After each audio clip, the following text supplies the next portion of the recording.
Hello, hello, and welcome to yet another design stream. It's a good thing you guys couldn't hear what just happened, because I nearly deafened myself. Alright, today I want to start working on a new series playbook. It's going to be the one that is inspired by, or pays homage to Persona, as well as anime like Paprika, Serial Experiments Lane, that type of thing.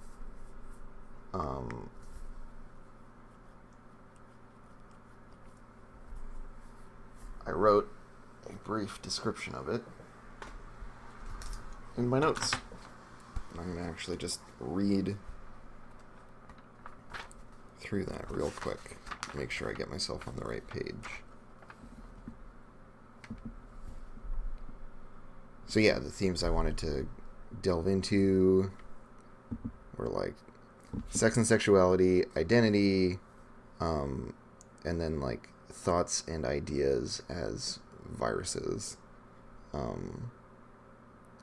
So you enter people's minds and fight their inner demons in a very Persona-esque way, and that we slowly unravel some kind of conspiracy that is, the cause of this stuff that we're fighting. Whatever the source of this like idea virus is. And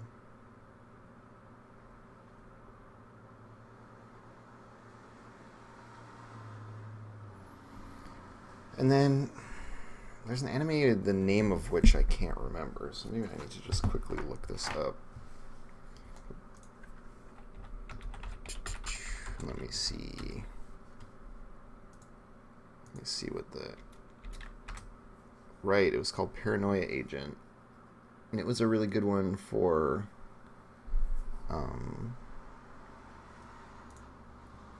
again, this idea of, like... And I guess this is really a Ghost in the Shell thing, too, of, like with the whole idea of, like, the standalone complex, or... in the case of Paranoia Agent, there's, like, almost like a mass delusion kind of theme to it. So all of these ideas are things I want to kind of draw on. And so I listed like Ghost in the Shell and Paranoia Agent as kind of like very distant points of reference. And yeah, maybe taking this as far as having it be kind of cyberpunk, like some kind of psychedelic cyberpunk vibe with magical girls. I want to have like a sex move be a thing. We might push it in a more Bladesy direction and have some kind of trauma thing. Not 100% sold on that, because I do like how Eclipse and Darkness have been playing out thus far. And so, yeah, it's going to be called In a Maze of Dreams. Like, if it were a Blades hack about this kind of stuff, it would be the, like, Inception Blades hack, but it's just not.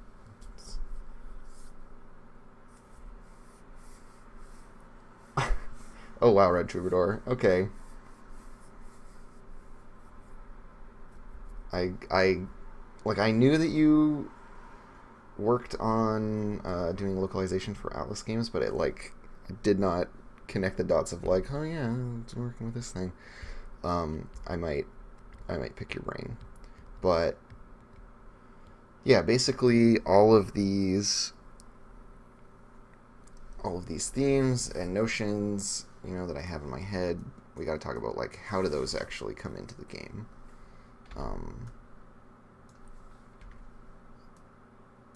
And the important starting point, right, is our poetry layer stuff. And what, if anything, we want to change from it. God, I wish the text edit was a little bit more forgiving.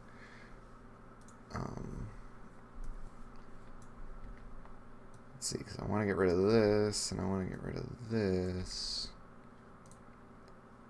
This we might keep. This might stay similar, right? And always, the reason I always like go back to Starlit Kingdom as my template whenever I'm generating new things like this is that I need to remind myself that this is the core game. And then any drifting I want to do, I want to start at that origin point and move away from it.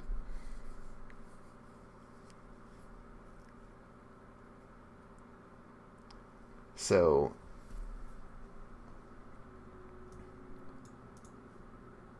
the first thing we got to think of, right, is like, do we still call it the darkness? Does this change to be something else? Is this like the conspiracy? I kind of like the idea of pushing it in this direction. This was a thought that was kind of in the back of my mind.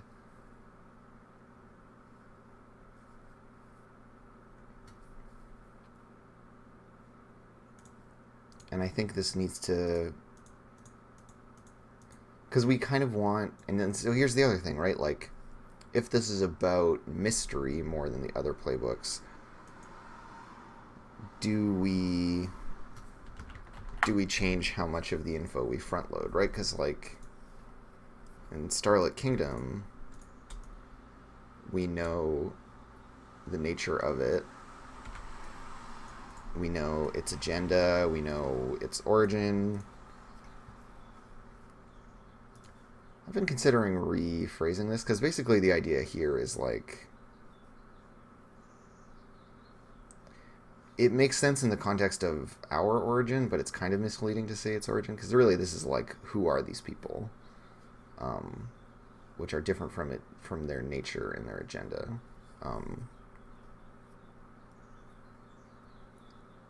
And so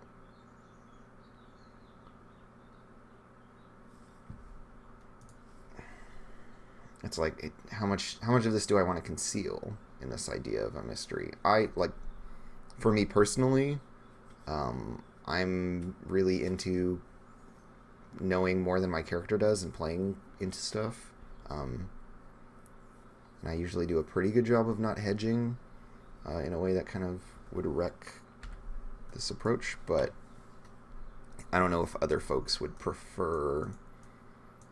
I mean, ultimately, it's my game, so I'm probably just going to design it as to be something that I would find interesting. So probably we'll keep these. We might need to rename them.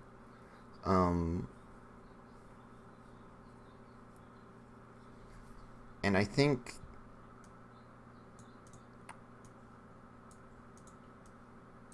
maybe I'm wrong-headed in going with just broadly. I mean, we can broadly rename the darkness as the conspiracy, and I think that's totally cool. But then I really want to push this idea of like it being a virus in some way.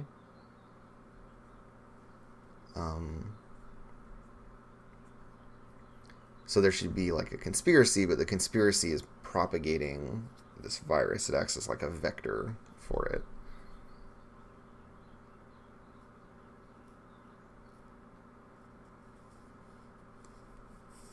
Yeah, like I like how you're thinking about it, Red Troubadour, of having like, we as players know these things, and when they come up, maybe there's some kind of cool like triggered thing.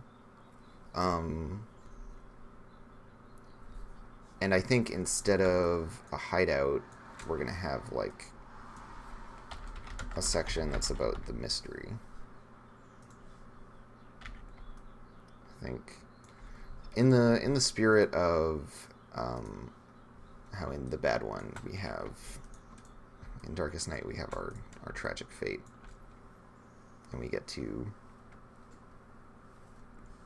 we get to have all these fun things to happen, and that this essentially this creates like an arc, right? Right, we have our tier 1 stuff. We think of this as like 1, 2, 3, right? When we're doing the tier 1 stuff, we're down here.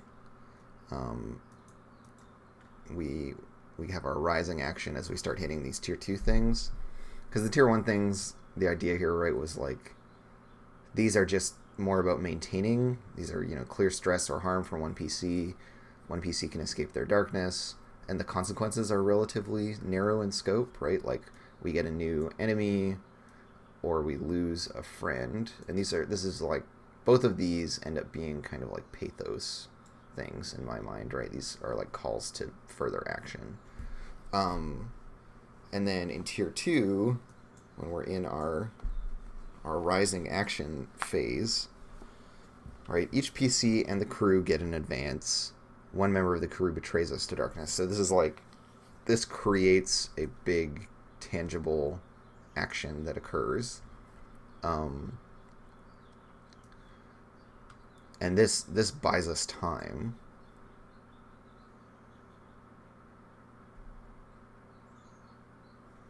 But also, right, like the MC portion of it drives us towards this final bit, which is here, right? Waxing Moon. MC will offer you a sliver of hope. The next mission must be why we can never win, which is the baddest of the bad. And so all of this stuff acts as a way of creating this arc, right? Our kind of classic rising action vibe. This makes it no longer incidental that is occurring. This really hammers home this idea and tightens the timeline on it, I think, in a way that in Starlit Kingdom we still have this track which eventually fills. We still have this track that eventually fills and pushes us there. As we recently did that in my playtest group, and it was nice. It worked as we hoped, or at least as I hoped it would. In Darkest Night, because we have this reset, we actually get to, if we can get here, we have a slightly longer trajectory towards the end of our first season. But we're only meant to have one season, so my gut tells me this is like a 10 session at most thing, and that it ends in a big gnarly apocalyptic climax, and then we're done and we move on.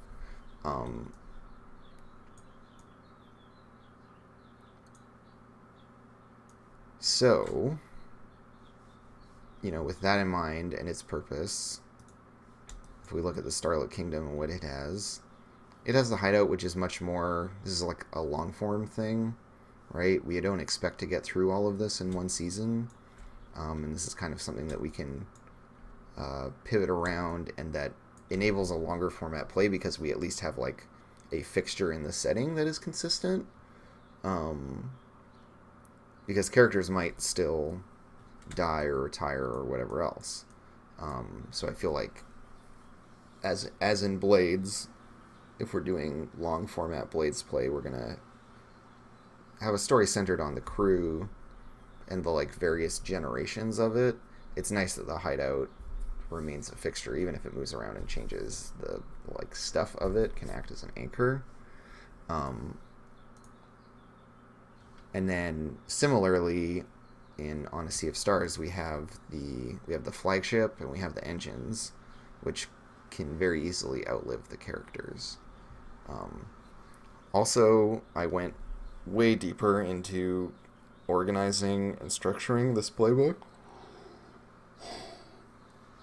and like comparing these two is really funny to me. Just like the information density is just like way up.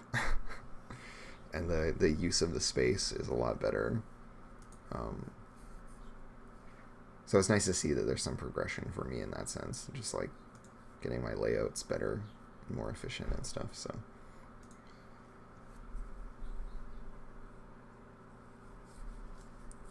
there are birds outside. You're hearing genuine, real birds.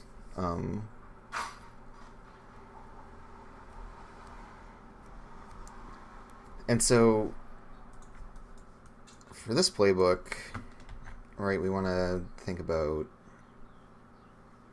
how we're naming all these things, what core element we want to include. So for the mystery, and I think this is like this. I mean, you could play it this way in Darkest Night as well, but this is like a per season thing. So, or like an until you complete it and then it resets kind of thing.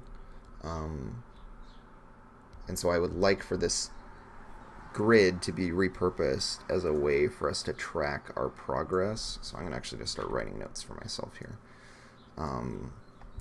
Mystery. Oh god, I'm writing in white. It's not helpful. It's not at all helpful. So mystery instead of hideout tracks our unraveling of the conspiracy.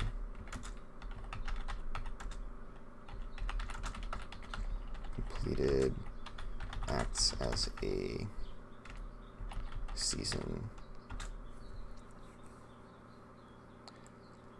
bookend, I guess you could call it, or like end trigger. I think the season change trigger would be the best way to say what I'm trying to say.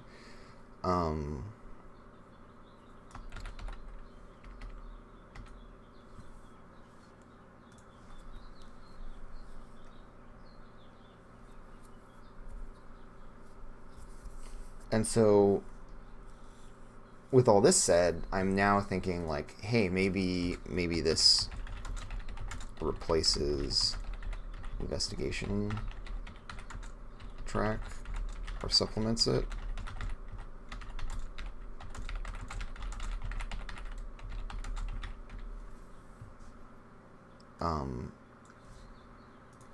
Right, because this could be a way of taking the investigation track and its tiers and everything and digging deeper into that mechanically, being like, that's a bigger deal now. And if we're going to do it that way, right, then this can gate our mission types that we have access to. This can set like the tier for where that matters. We can find a way to incorporate like that we have like phases of it. So we might, or the investigation. This might turn into being the investigation. But I like this idea of having, because in like cop shows and stuff, they'll have like the cork board with all the photos and the lines and everything, right? Like, I want to give the players kind of an equivalent, and also as structure for the MC to help them be able to deliver on this promise of, and I agree, Troubadour, that calling this the investigation makes sense because it's not representing the thing that they don't have control over, which is the mystery itself. It's representing the thing they do have control over. So we're gonna like reform this and restructure it a little bit. I'm thinking of making it kind of like a spiral shaped or spider web shaped thing. So rather than this like grid structure, it's gonna be like a little like relationship map type thing, maybe. And it could be that you like fill in significant people. Oh, you know what? It is the spider's web. Or we make it look like a labyrinth. And somewhere in the middle is, we work our way from the outside in, right?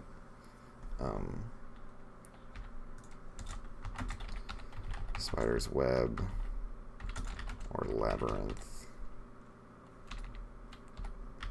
This is how you spell labyrinth, right? The ultimate perpetrators at the center.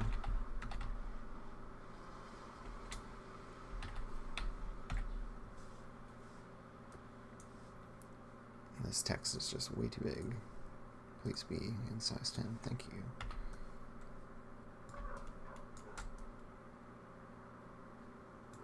So, that's a nice little idea. I like that.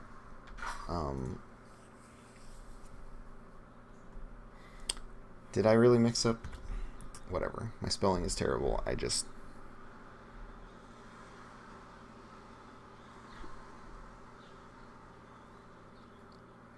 yeah, Red Troubadour. I really like the idea, too, of there being, like, dead ends with peripheral benefits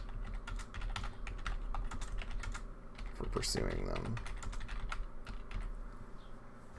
Right, because, like, that's a very important structural element of any kind of mystery story, is that they were like, oh, maybe it's this, and they go and, like, look into that, and then it's not that, right? And then you take a step back and then try another approach. So we can structure that in and encourage people to go down dead ends that they know are dead ends by just being like, yeah, but you get this other thing.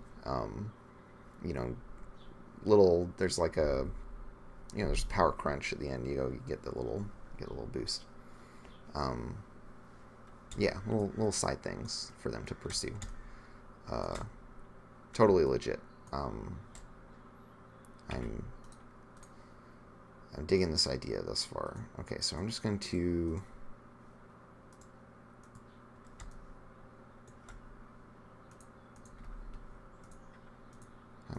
how many wrong layers did I just delete?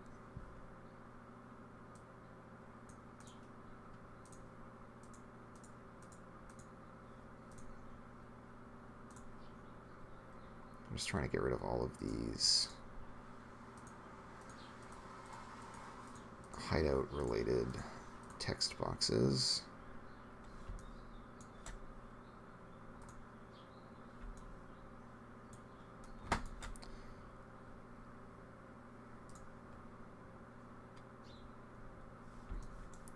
God, this whole thing is really poorly organized. Sorry, I'm gonna need to take a moment to just like box a bunch of things.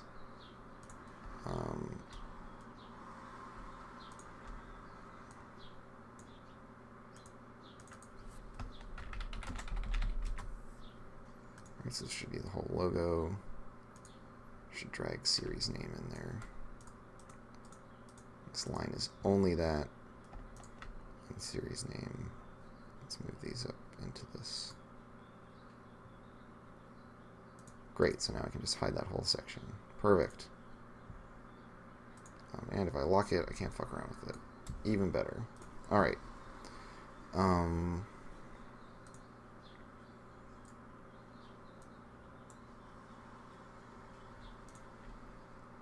Let's put this stuff in a box. And this is lists. Right, this is all the stuff to choose from.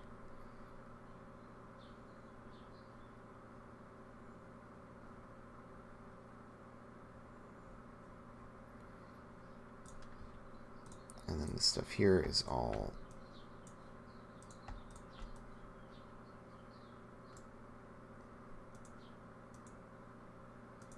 this is like the center column stuff.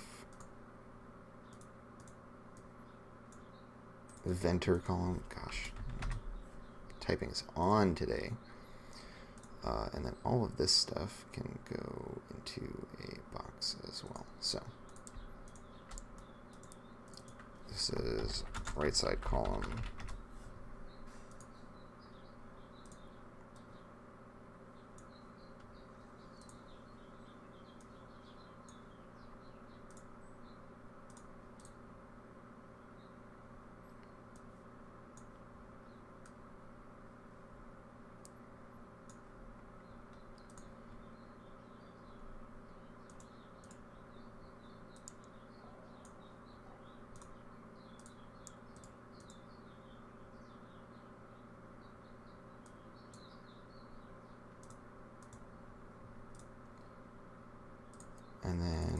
let's do bottom left investigation map. And that should be these things plus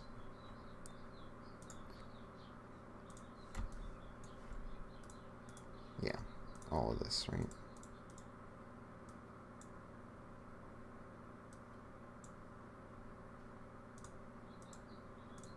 Cool. Okay, I am organized now. This needs to be in the center column folder.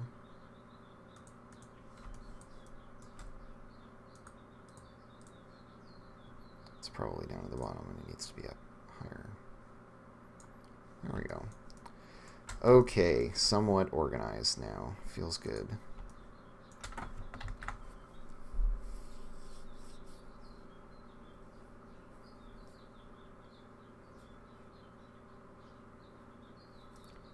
Yeah, right? Like, even if the players know who the perps are, or have this, like, feeling of who they are, there are a couple of options when you get into that situation. So, and it will feel surprising still, just because of, you know, we have an MC who can then make these calls, that we might... Okay. So we have these characters we've established, and it's like, oh yeah, okay, it's totally this guy. Everyone knows it's that guy. You go down one of these dead ends, and it's not like we introduce some new character for the crew to think is the guy. It's like that guy that we all know was the guy. That's not the guy anymore, right? Like that we have these pivots. Maybe that's not even one of the dead ends. Maybe that's just something that you like definitely hit. That for the first however much, you know, however long, we're going to be hunting one person, convinced that it's them, and we know that it's going to change at some point, but we don't know who it's going to change to.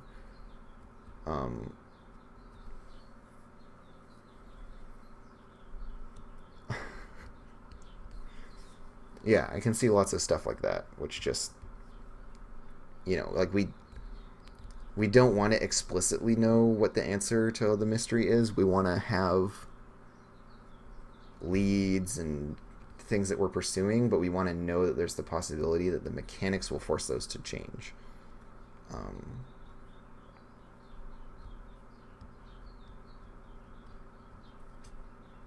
Yeah, like, right, like we create a set of like initial suspects, or... And then we're going to keep these really broad, these initial ones, like the nature of the conspiracy doesn't require that we name anyone. And generally, I don't feel like I'm terribly interested in naming names right away, with the possible exception of having like one initial suspect. And maybe like who the suspect is a thing. You know, maybe the crew has like a central mechanic around that. Similarly to like Rival from the Outsider playbook.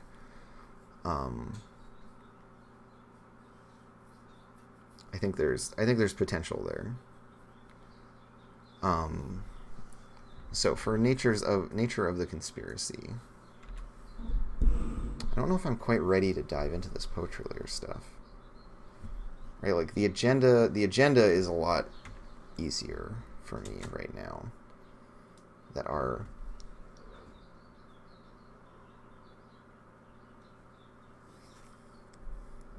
yeah, like right, Troubadour, I think you got the right idea, right? Like someone who is at the center of the conspiracy and might be the person who is the cause of it, but also might not be. It might just be that they happen to be there, or that they're like too on the nose, right? Like we all kind of know that even though they seem like the most likely, you know, it couldn't possibly be the obvious answer.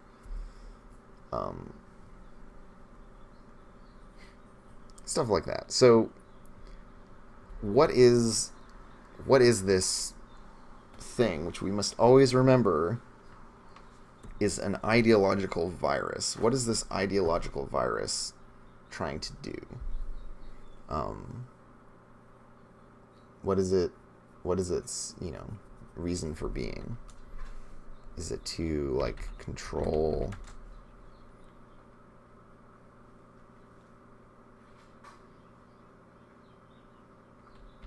people's dreams?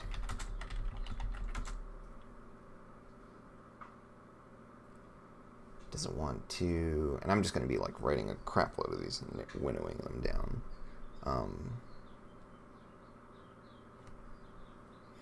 I mean, we can do the big, like, nihilistic ones, right? Like, tear society apart.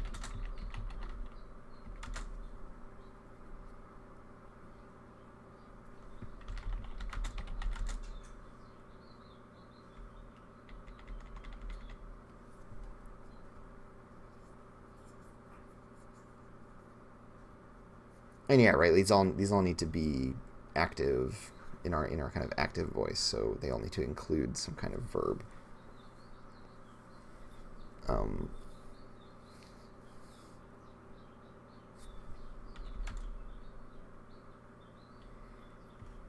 Right, and so it's stuff like, I don't want it to be super, like, straightforward in what it wants. So maybe this, like, tearing society apart is a little bit too weird, because it needs to, like, it needs to be doing kind of weird stuff. And its strangeness is why no one else is trying to deal with it. If it was like a clear and straightforward threat,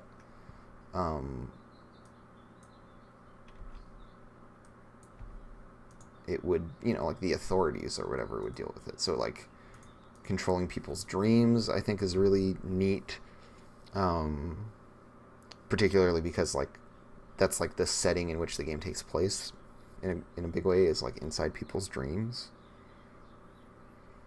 And I mean, we can look at, like, our source material, right? In terms of what folks were trying to do in things like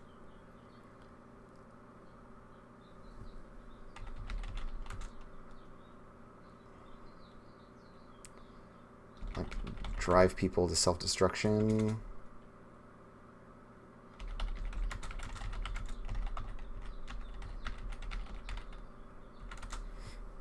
That's a very, like, lame one. The whole, like, internet suicide cult thing, as means of, transcending the physical self, etc. Blah blah blah blah blah. I'm trying to remember what the, like, antagonism in Paprika actually was, and, like, what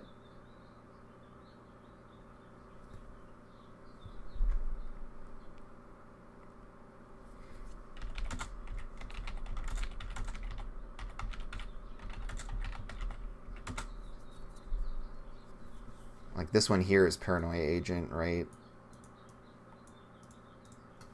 That Shonen Bat, it's like Inception, is over this incredibly small, like, and very personal thing, which is why it's so impossible to identify. And that it's, like, yeah, tied up to one person's feelings in this one particular event, and then it just, like, spirals wildly out of control.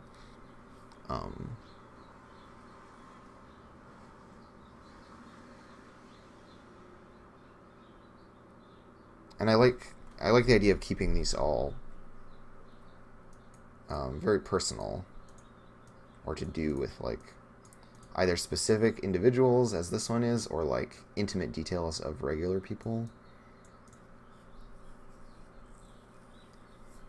Yeah, definitely something about bodies, but, like, what could this do to people's bodies? What could our idea virus do to people's bodies?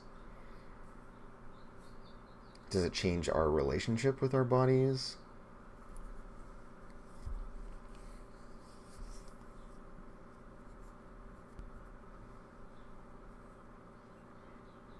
I could see it, like, trapping people inside their bodies.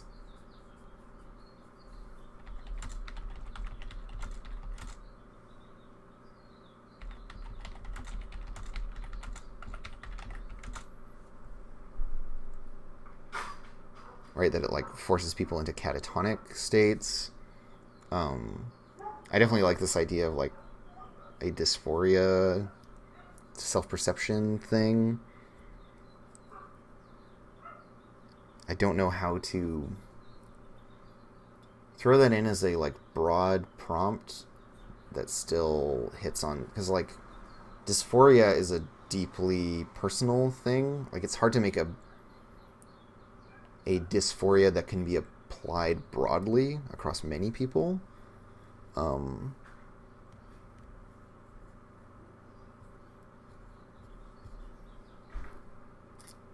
but like it would be great. I'm trying to think of like how to word it, because it's very in line with like the rest of the game's themes, right? In terms of oppression and all this kind of stuff.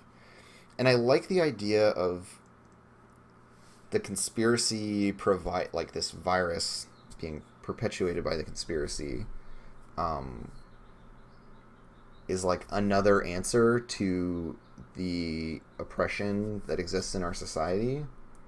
Um, that it's somehow a way. It's like this really awful way of trying to address the same problems that the characters are suffering under. Um, and so we might do a little bit of reordering, because maybe establishing what the society is like needs to happen first in this one. Um, or maybe not ordering, because I think it's important to pick this kind of thing first, but to show how the two are connected. Um, yeah, the big cosmic unhealthy coping mechanism. Exactly, right? Like, uh, leaning into the idea of antagonist as person with the same goals, but with some monstrous means of getting there, right? Um, which are always great, because they're trying to do the same thing you're doing. And you feel like maybe there's this chance that you could be working together. Or it's just extra disgusting because they can talk about how they champion the same cause you do. Um,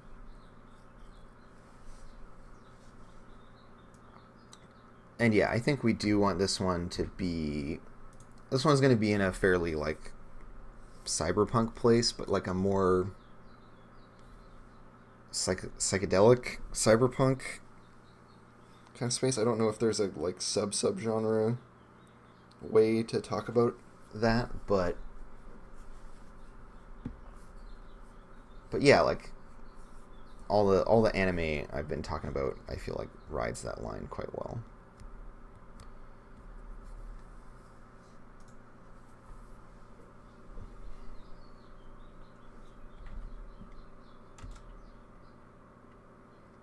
Yeah, to like transform, to shed our bodies.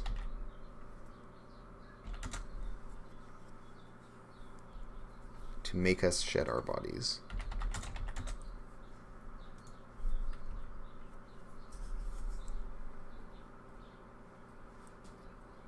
Right, and that can lead to the dysphoria place that you were pitching, Troubadour. Right, this idea of like, if the virus is trying to make us not want our bodies anymore, like that's a clear approach that it might take. Um, and that this is something that for a lot of folks might be appealing, right? To not have a body anymore, because we have a lot of us have bad feelings about our bodies. But like, just to wax whatever the fuck I'm about to wax for a moment, like, your body isn't a thing that is separate from you. It actually is you. Like, you are all the physical stuff. Like, your brain is just an organ in your body. Your body is you. You are your body. The two are inextricable. There is no like Cartesian dualism where the mind exists separately. And as far as I'm concerned, no one has like a soul or anything like that.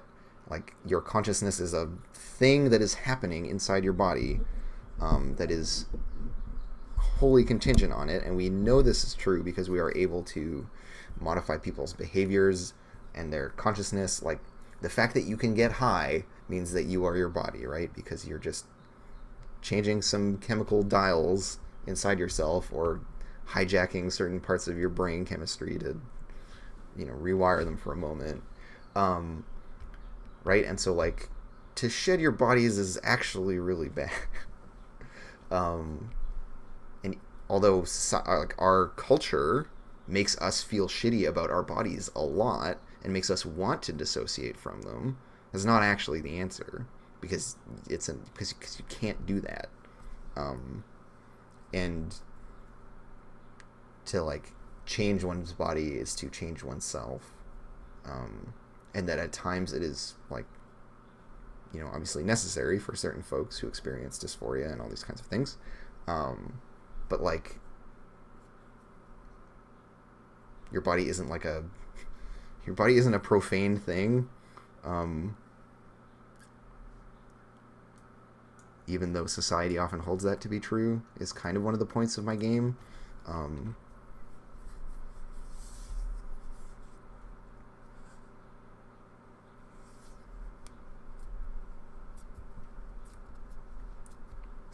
So yeah, to have this be, like, tied to the dark badness is a thing I want to say. And in full respect and understanding of the notion of dysphoria, trust me, this is still something that I've come to believe to be true. So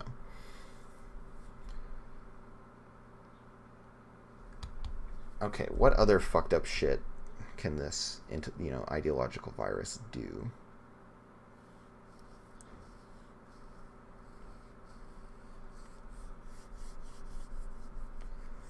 So, right now we've got control people's dreams, drive people to self-destruction.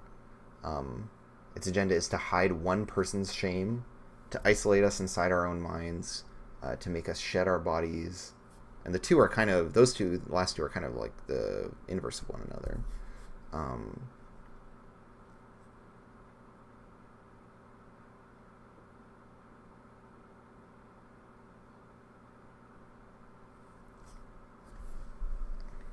To destroy the barriers between fantasy and reality. I mean, we don't want to say fantasy and reality, between waking and dreaming.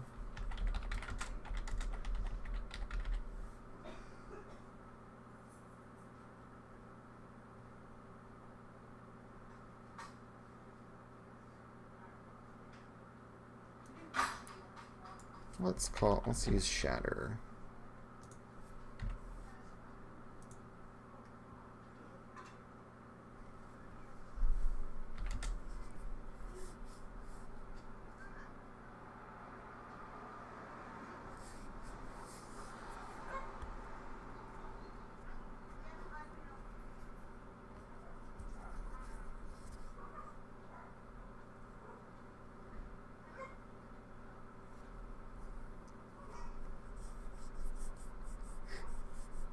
Yeah, this idea of, like, enforcing conformity or whatever. I mean, so here's the interesting tension that I want to hit, or the, like, challenge of creating this tension. So we want to avoid having the conspiracy be trying to do things that society is already trying to do. So let's talk about what society is already, the mind viruses that society is already throwing at us, right? Because those already exist in the game in the, like, vanilla version, and we want to keep those and then have this, like, other weird thing. So, like, society already wants us to conform. Society wants us to buy things and have possessions and hate each other, to subsume our own personal identity inside of institutional identity, to venerate institutions, and devalue ourselves. It already wants all these things.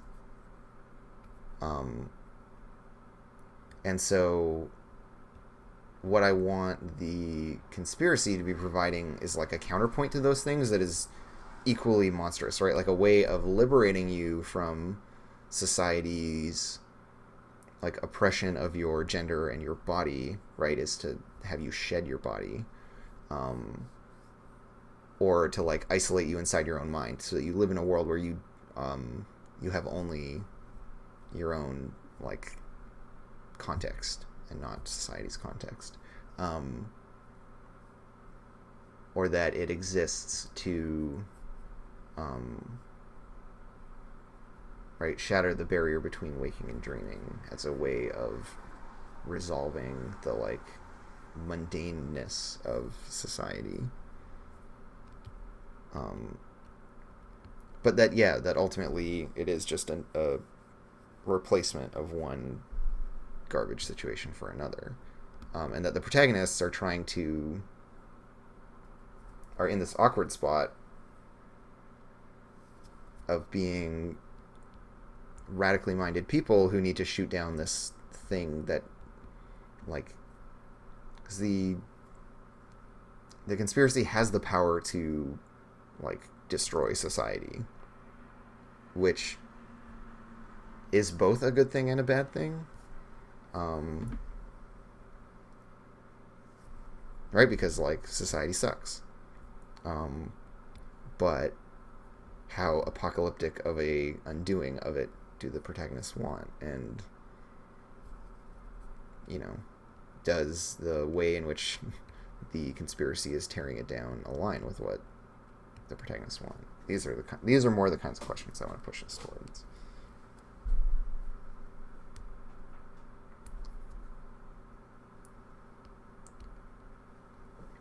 Right, and yeah, so if we were to take this option of, to shatter the barrier between waking and dreaming, that is the crew's way of saying, like, yeah, and this is something that we are opposed to. That on some level we feel that it is important to like be in the real world, but also maybe this is something that would be a seductive thing to us, and that our characters might believe that it's wrong, but not so hard that they wouldn't be tempted by it, and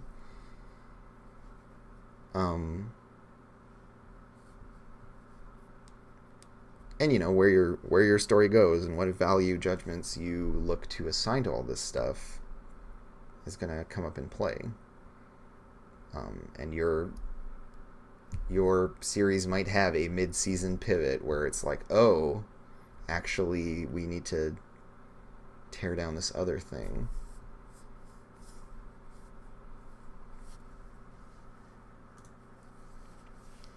Yeah, I like this idea of like unhinging folks' morality.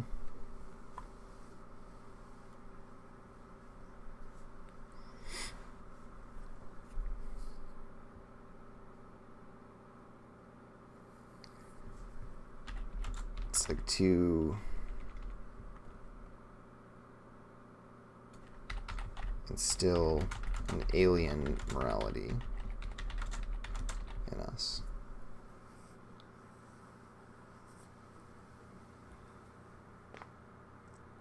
Right, so people who are affected by this idea virus stop having the same moral compass that other people have.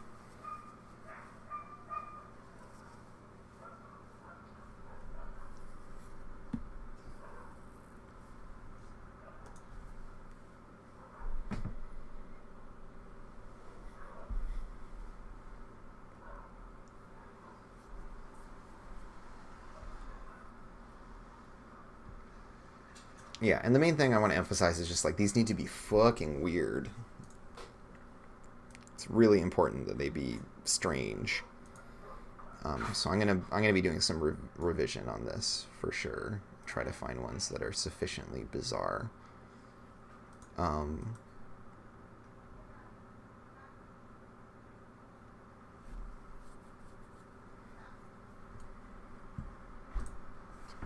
So maybe now we're ready to talk about like the nature of the conspiracy.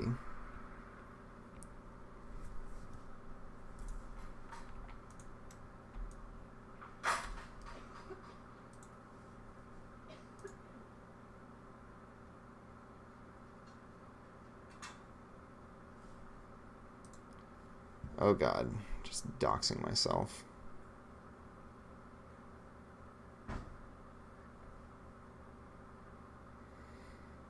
Pay no mind. Pay no mind to that.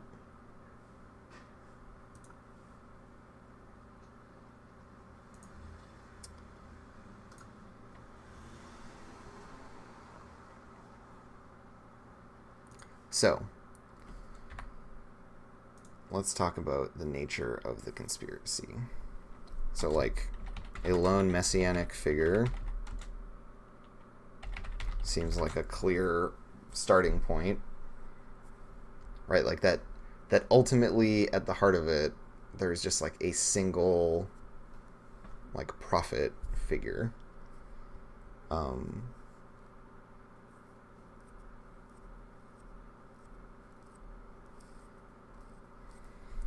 What are some other kind of classic? I mean, there's like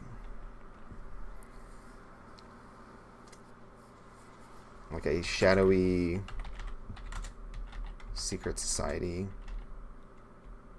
I can just say a secret society.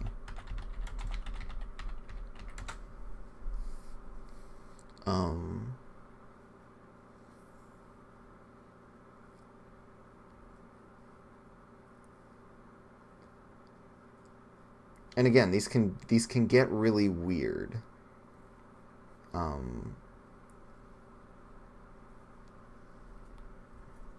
So just like aliens.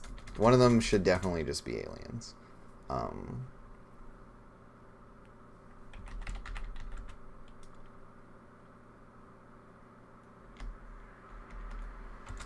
I don't know how best to characterize that. And yeah, like cabal is a word that really sets the right.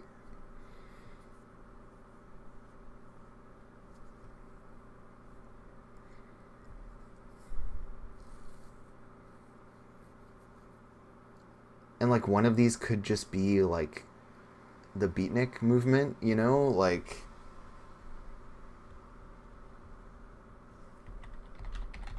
artists and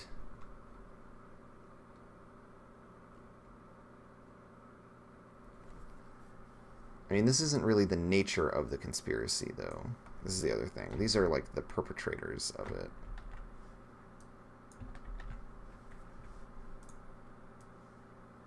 This we need to take one step further, actually. So for the nature of the conspiracy, maybe this isn't even helpful because we already know, right, that it's ultimately it's an ideological virus.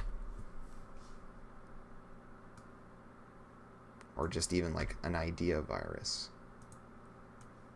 This is what the conspiracy ultimately is. It's like a vector for the infection.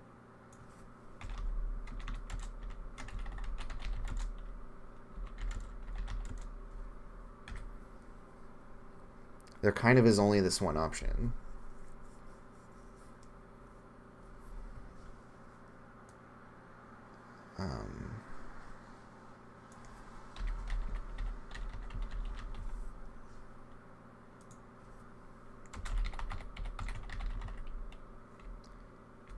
Not visionaries, but luminaries.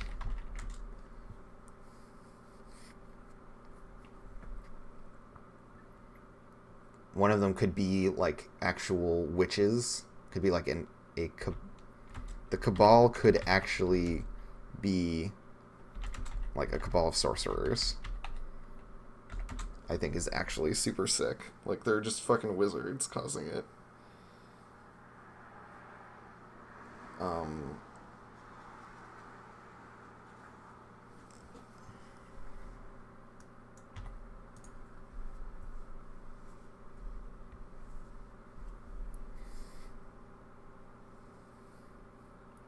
Yeah, I like the idea also that like, you know, like 4chan is causing it.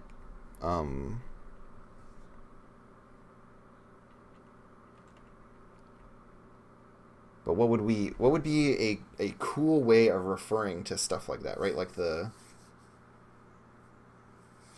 these kinds of like internet like gestalt things where it's like you can't point to any one person, but it's this like phenomena that is the right. And like this isn't even a stretch because we have seen this shit happen.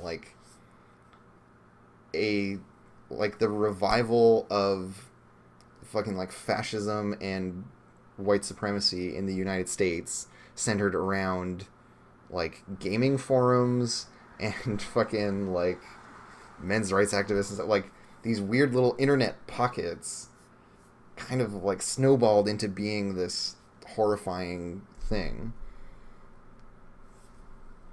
Um, and like as much as it's a joke to be like, yeah, like 4chan is up to something, or like, you know, they're controlling the memes. Like that's actually power, right? Like it's wild. It's wild that in our society that is an incredible like location of power.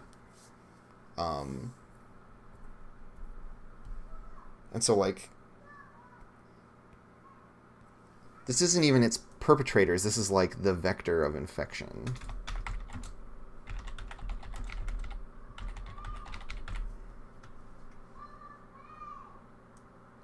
In fact, okay, so we need to just like use only the language of viruses in this. So let's look this up. So virus Wikipedia. Because I know that there's a word for this too, right? This is like how it destroys you, right? There's a word for that.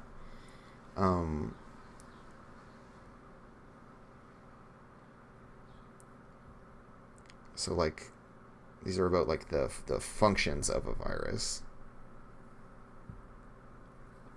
So let me see if I can find this particular language that I'm looking for.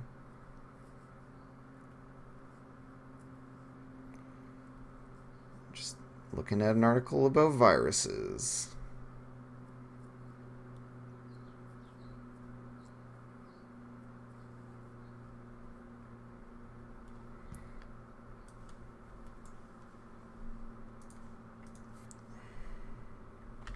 It's like the function of viruses.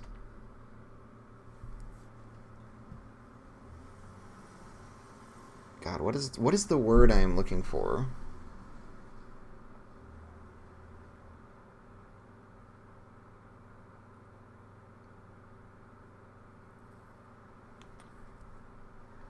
I mean, like, I should just put a virtual gestalt in here, or like an online gestalt. Is that how you spell gestalt? I don't know. It's probably got extra H's. We just don't need any of these H's. I'm going to assume that Red Troubadour, who is who writes for a living, is going to have impeccable spelling and grammar. And so I'll copy his spelling from chat.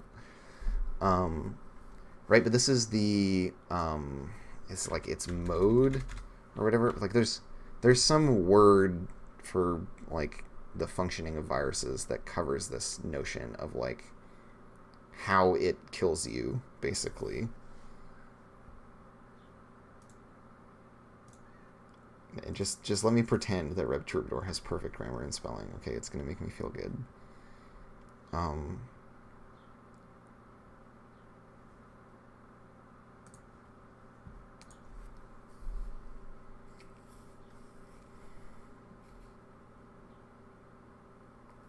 So here's a great sentence. Viral populations do not grow through cell division because they are acellular. Instead, they use the machinery and metabolism of a host cell to produce multiple copies of themselves, and they assemble in the cell.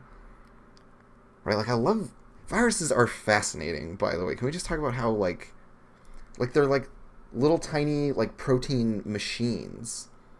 Right? Like, they're not really alive. They're, like they function like machines. It's really wild to think of. 6 basic stages in the life of a virus: attachment, penetration, uncoding, replication, assembly, and release. right? So they hijack your own cells to like, and they hack them. Like the whole like information virus versus biological virus comparison is like, it's very on the nose. Like it actually is very on point. And the methodologies of like computer viruses are very analogous to actual real world biological viruses.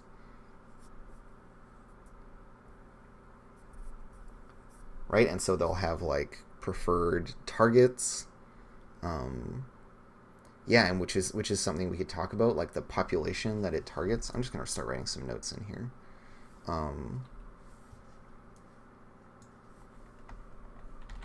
What populations does it target? What is the method of infection? These are all question marks. I mean, we might even just have a section that asks this.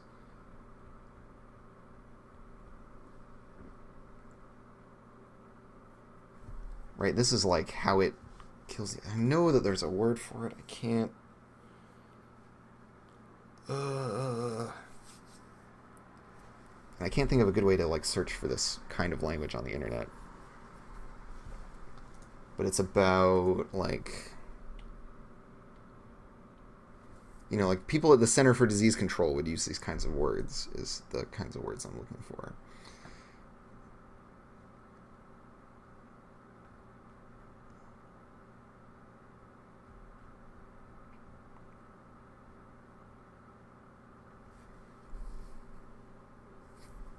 Reading about viruses.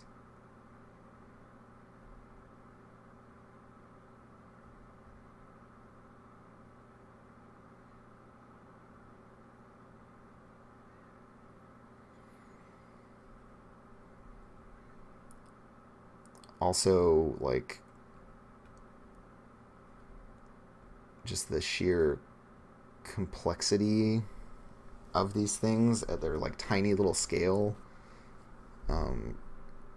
is really hard for me to wrap my head around, looking at like actual virus diagrams and shit. It's baffling.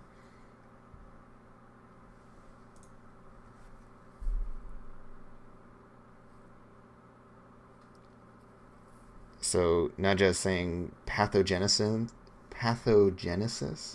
Virulence is another one to work in somewhere. So what is pathogenesis? Let's see. I have the internet in front of me, so I don't need to actually ask. I don't need to ask Naja to define it. I can just look it up. The manner of development of a disease.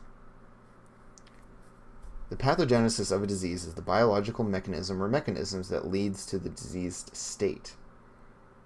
The term can also describe the origin and development of the disease and whether it is acute, chronic, or recurrent.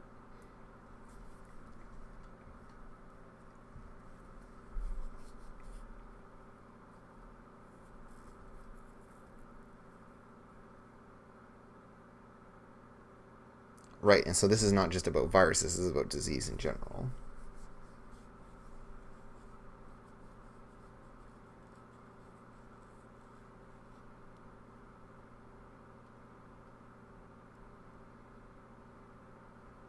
The pathogenic mechanisms of a disease are set in motion by the underlying causes, which, if controlled, would allow the disease to be prevented.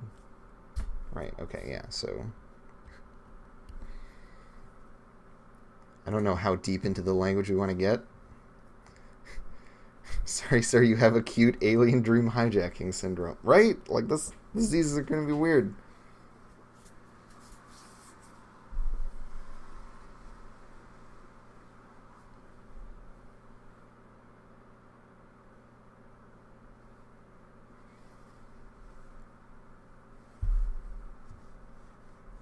Also, I'm sorry if people have... Oh, yeah, there we go. Panthera onca already having written it, and me just not reading it.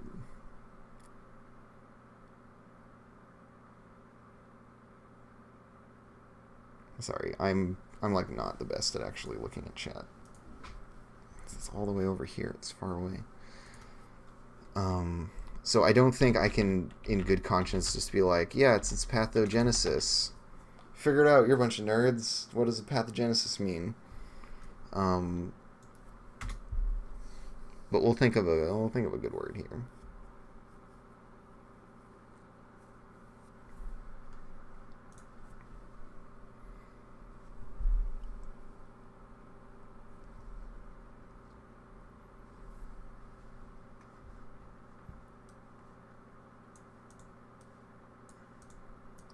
This is kind of like a patient zero situation, right? Like the host.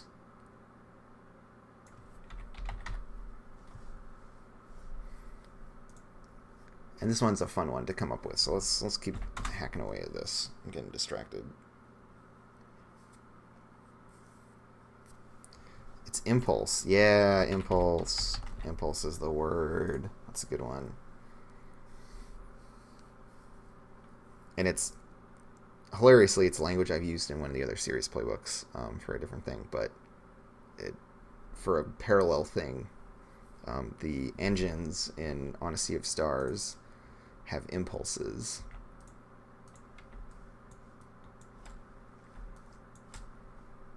But it's good. It's good. In this case, I feel like it actually makes me consistent. Right? Like it's not in the same playbook, so it doesn't feel like an overlap. It just feels like me having a dialect, a kind of language bundle that I'm living in. So we've got our online gestalt, which is, really the source of most problems. A literal cabal of sorcerers. I like artists and luminaries a lot. I think that's a really delightful subversion of just like, yeah, they were just trying to make this beautiful thing, and it actually became a horrible virus. Or like it was never intended to be interpreted this way, but it was, and that resulted in this thing happening. The lone messianic figure is like a classic trope, as is a secret society.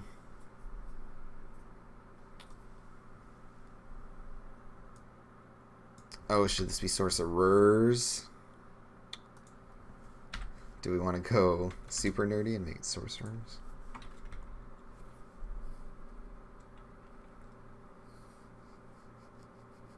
You see, Red Troubadour has perfect grammar and spelling, so when he corrects my spelling, I have to acknowledge it.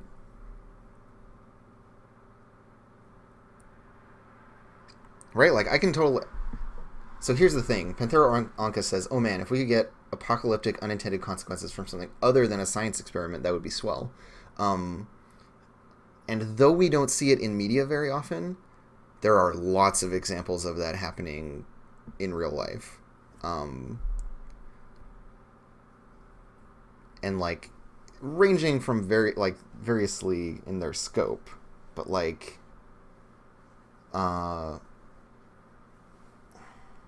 Minor Threat, a hardcore punk band from the 80s, wrote a song called Guilty of Being White because they're definitely not racists who wrote this song.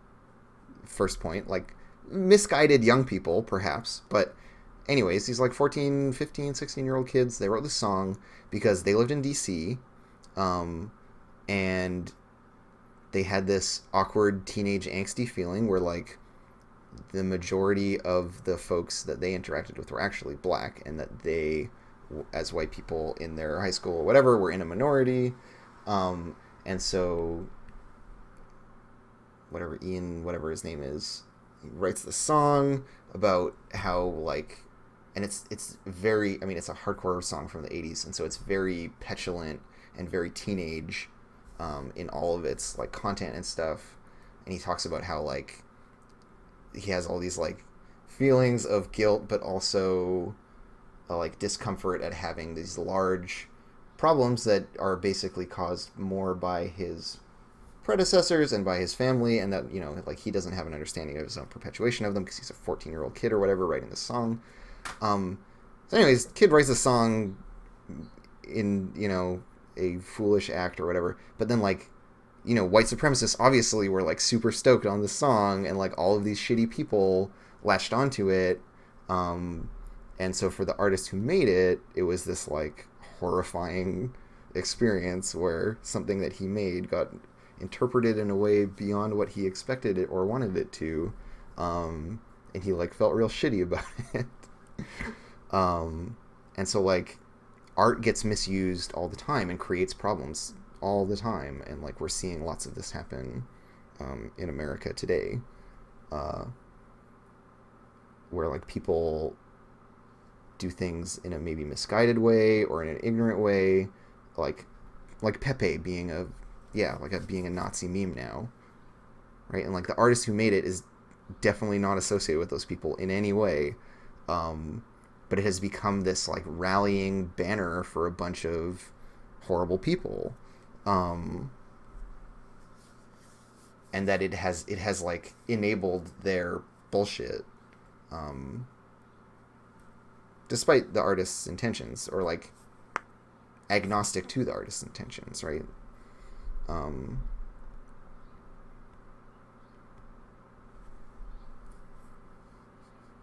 So yeah, we see this in art as well as in the classic science thing of, like, oh, they made this, like, no one associated with the invention of the nuclear bomb was like, I want to make bombs. They were like, I want to make this incredible, I've discovered this power source or whatever, right? Like,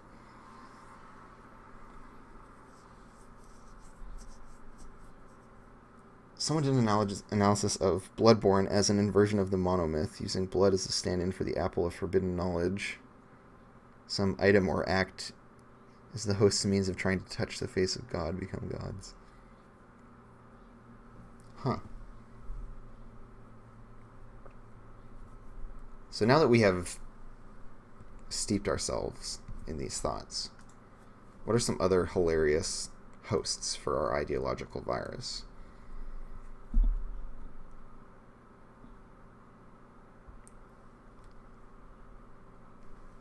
Like, a cult is an obvious one. It kind of fits under secret society or messianic figure, but it is different. So I kind of want to work in something with, like,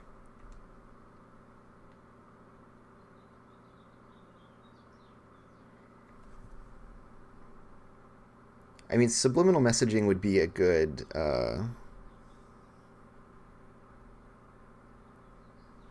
like, vector of infection,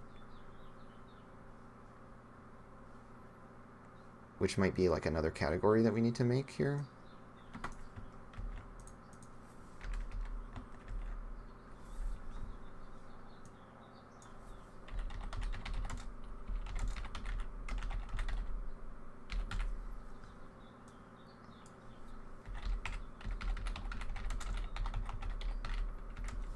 Because, yeah, I think this is a great aspect to have.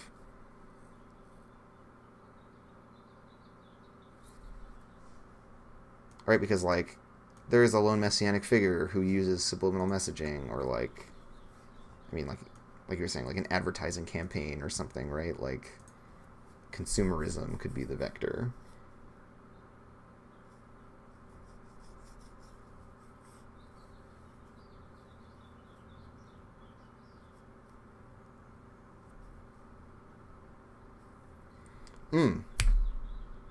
So when we talk about the host, thus far we've been looking at people being the host.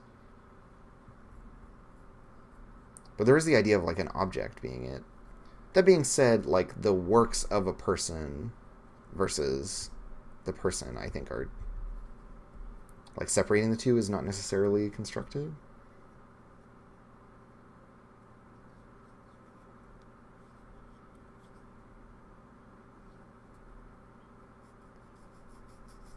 I mean, certainly as, like, a trope in fiction, there's the idea of, like...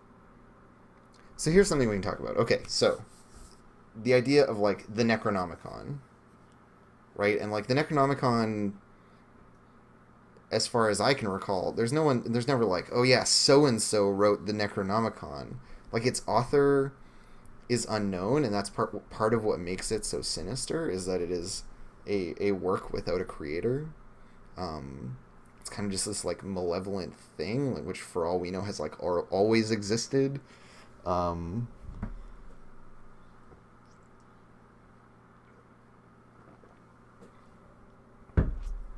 and so I think like I feel like there is room in our kind of library of tropes for there to be objects that are like malevolent and have a subtle kind of agency, in the way that like the Necronomicon totally does.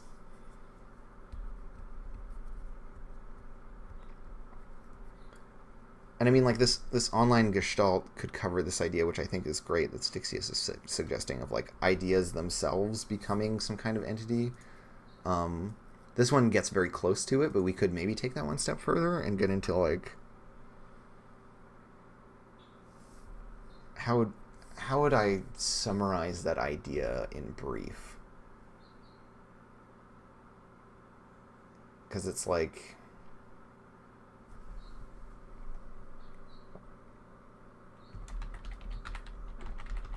a spontaneous online sentience.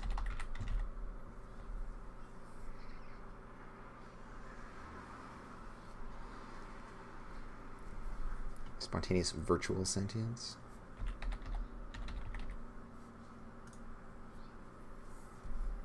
Spontaneous doesn't make sense in this context, but I want to be like one that appeared spontaneously.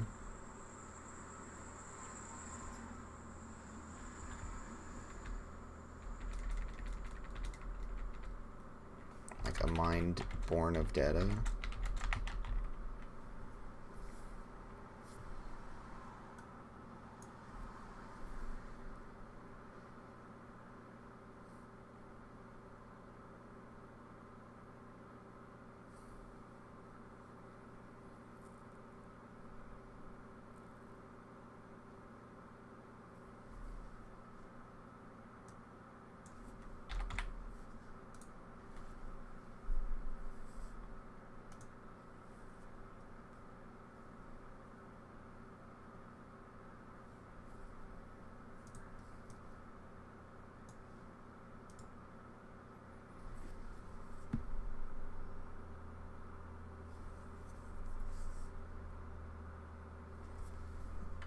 Yeah, I think having like an artificial person be the host is definitely cool as well. Because this brings up all kinds of fun content for a game about like feelings and shit. Okay, let's talk about some vectors of infection.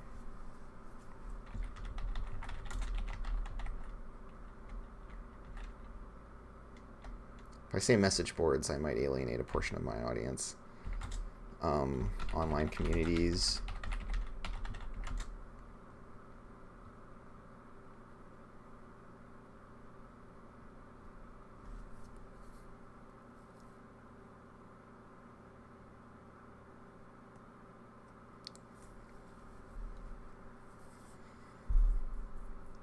Oh, that game of Monster Hearts. That game of Monster Hearts was real fucked up.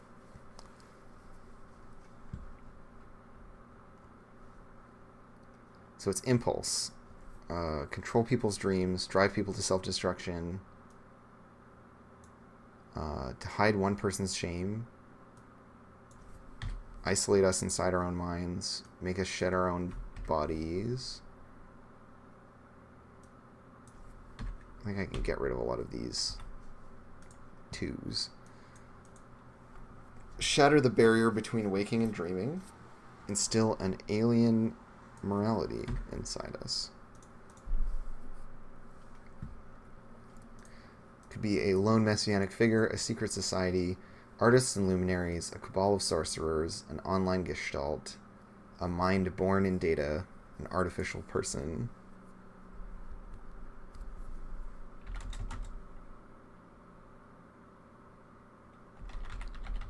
Or a sentient dream. This is a weird ass thing that I would love to see at some point. It's just a sentient dream. It's a dream. I mean, what is a dream? We don't even know. But a dream is a thing. A dream that can be sentient. I don't know. Let's go for it. Figure it out.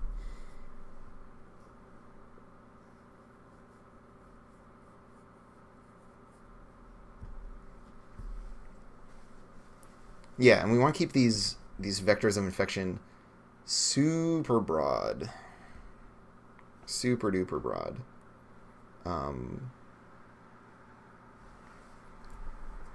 So like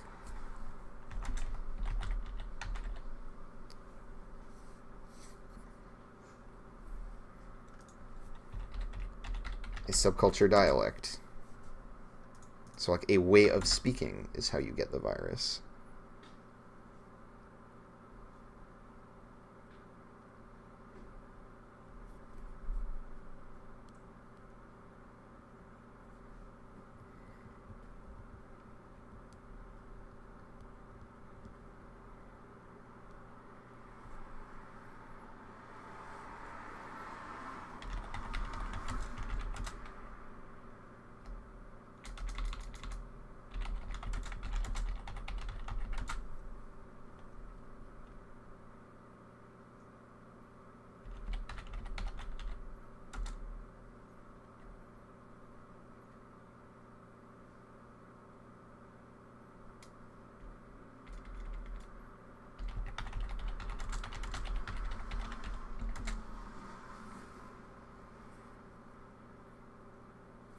Ooh, yeah. I like fashion.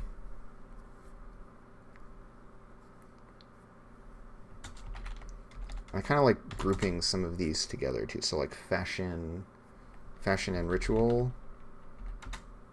Hopes and desires, passions and conflict, fashion and ritual, subliminal messaging, online communities, subculture dialects. Let's just make this subculture dialects.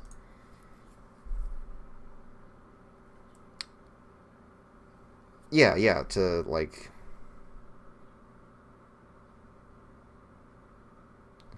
a thing that we put in our bodies. What is it? What is an evocative way of summing that up? Because I would love for it to like cover everything from like eating a thing to like getting a certain piercing or like incorporating something into your body in some like really bizarre way.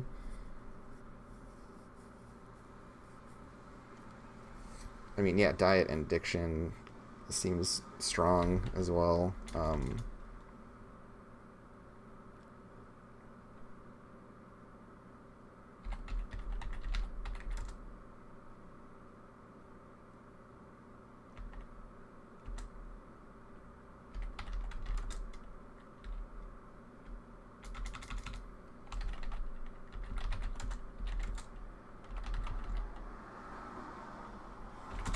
There we go. Again, just keep it weird. Ingesting a fragment of dream. What does that mean?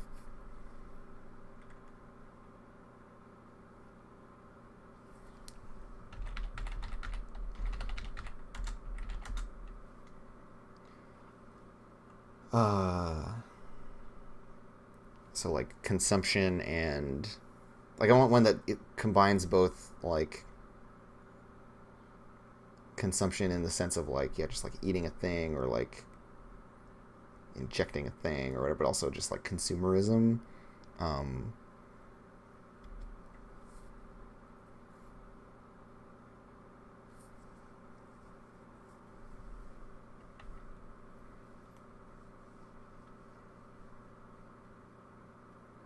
and since I don't like these being single words, I've been pairing a lot of the single word things together. Ooh, yeah, I like consumption in excess. That's really good.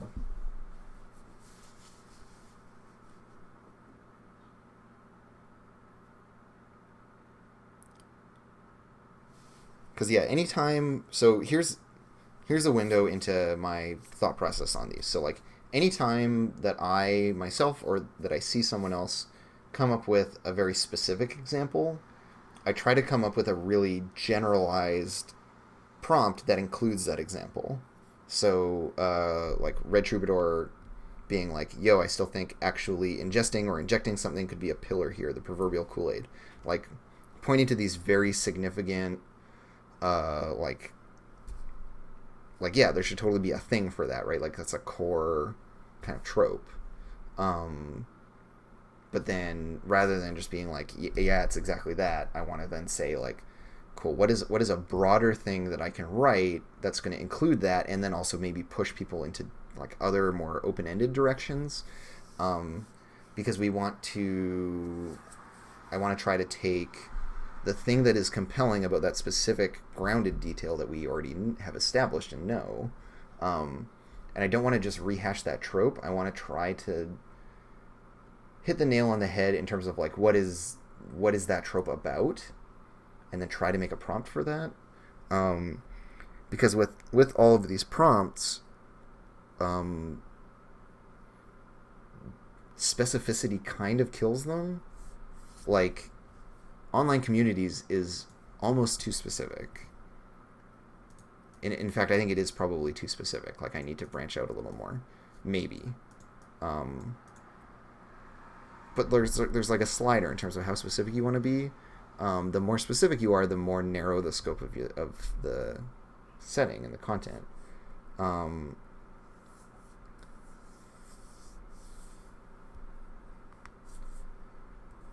And so, yeah, if I want to like really push a like specific vision for the setting, where it's like I want it to be really cyberpunk or whatever, then like having this be online communities pushes things in a cyberpunk direction, for sure, right? And like whereas if I was like, yeah, demonically possessed VHS tapes, that pushes things like back in time to when VHS tapes were things. Is like we're in the 80s, we're in the 90s. We're probably not gonna have the internet. If we are doing a cyberpunk thing with VHS tapes, it is very much in the like the retro cyberpunk kind of vibe that you see in like Shadowrun and some other stuff, but even this other like more extreme version of that.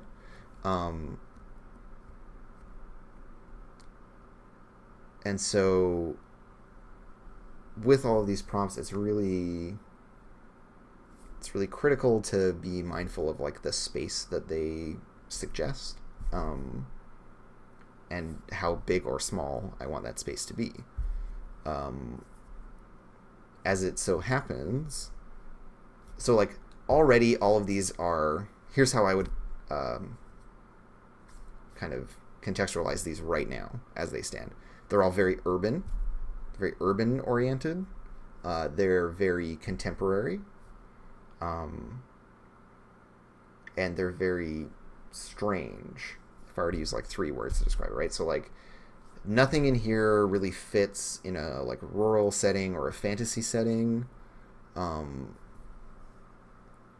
because we're talking about like mass culture and populations. The idea of virus, there's already like an element of science. Also, conspiracies require, like a certain kind of critical mass of people. We can't have a conspiracy in a small town, or in like a truly small town in the like medieval scale. Maybe in like a modern small town you can have a conspiracy, but it's going to be a little bit gonzo. It's going to be a little bit like Hot Fuzz. There's a conspiracy in Hot Fuzz, but it's silly. It's silly that there's a conspiracy in a tiny British village.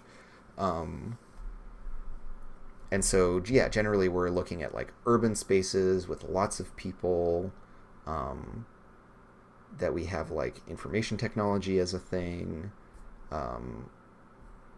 but also still like magic. There's all this emphasis on dreaming. The fact that like the words morality, shame, isolation, like there's definitely a psychological element.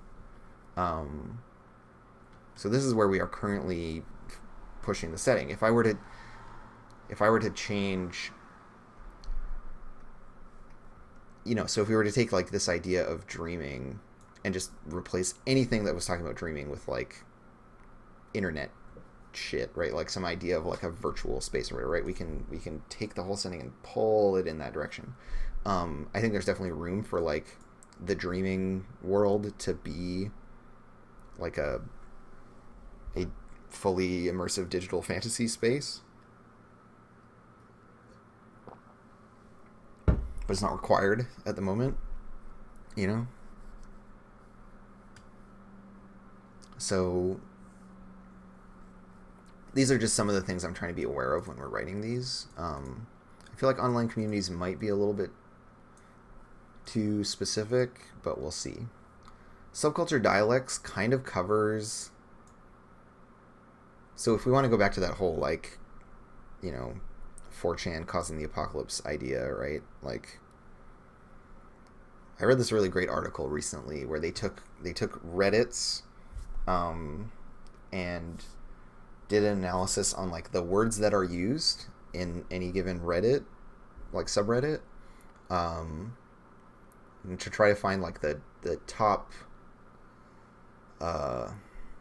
non-standard words of any given subreddit to identify its dialect. And they did a focus then on, like, all of the trash parts of Reddit, right? Like the white nationalists, gamer gators, men's rights activists, this kind of thing. To be like, what is the anatomy of these groups? And it all centered around the like Donald Trump subreddit thing, right? And about being like, how are these right-wing assholes radicalizing each other and indoctrinating new people by way of their language? And by doing this kind of like Venn diagram thing of like, okay, well, everyone that uses this word is here, but you see this word popping up over here, and like these groups, like the subculture dialects, me writing this prompt kind of comes from that, and that is really tied to online communities where development of language and memes as a portion of language are really all about establishing, because if we're on a message board, the only way I can establish an outsider versus insider vibe is by using language and our use of language, and I can evaluate whether or not they appear to be in my in-group by the way that they talk. So those two to me are very tightly connected, and that's why I have that one in there.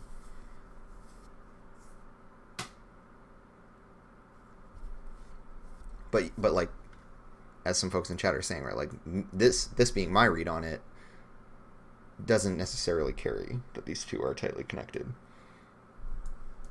But like I could eliminate this comma and put an and in my mind these things go well together. I liked Naja's suggestion of insular communities and subculture dialect, like of doing insular communities instead of online communities.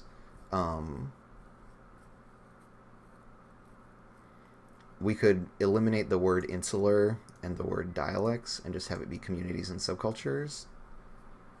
That's another way to look at it.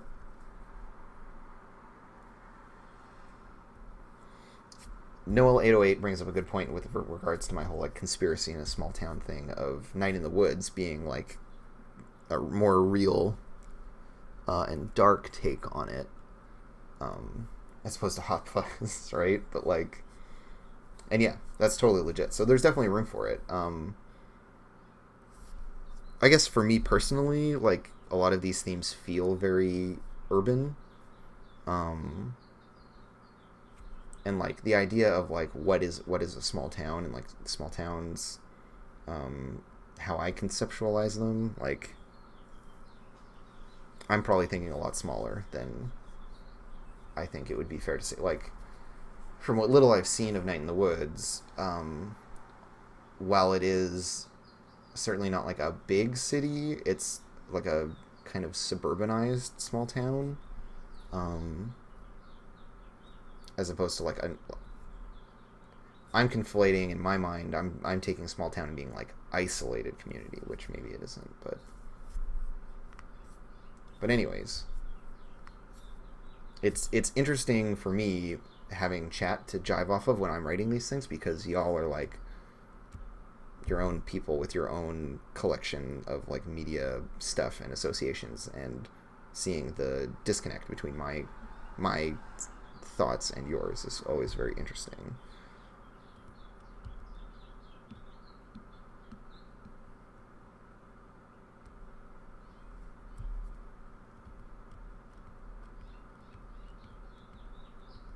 And yeah, Red Troubadour, that was one of the words that they focused on. It's a very big signifier. It's actually like amazing how closely that word maps to a lot of things. Yeah, and I feel like Insular gets at the heart of what I was trying to get at with online communities anyways, and then also in the spirit of what I was talking about earlier, right? Like takes that specific element and broadens it while still containing it, which I think is good. And KNSD says, is community a vector of information, or is the coded language within that community more of a vector instead? I think those two are inextricably linked, to my mind. Um, right? Like you can't, because language is about shared understanding. We don't tend to form shared understanding outside of a community, or if we form a shared understanding, we also form a community at the same time. It's kind of how my take on it. So I see those two things as being very, very tightly connected and having a lot of overlap. And like, if we want to keep talking about like shitty online communities, right? Like they're insular, but they're like broadly accessible. Like anyone can go to these crummy subreddits if they want to, um, and they police themselves and like reject outsiders and enforce behaviors, and they do all of these things that communities do, um, and are able to like be insular while still being fully publicly accessible at the same time. Partly because they're so toxic that like I wouldn't want to stick my hands in them. Um, I think that's a really interesting phenomenon, the way that goes down.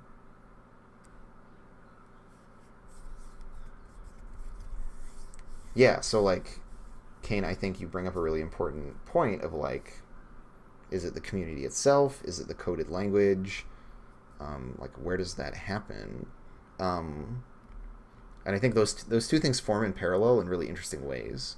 Um, and especially in a environment where language is the main like interface, like verbal language is the main form of interface. It matters more and more and more, because that's increasingly like what you look like to other people, right? Like your words stand as a like totem for you. Um,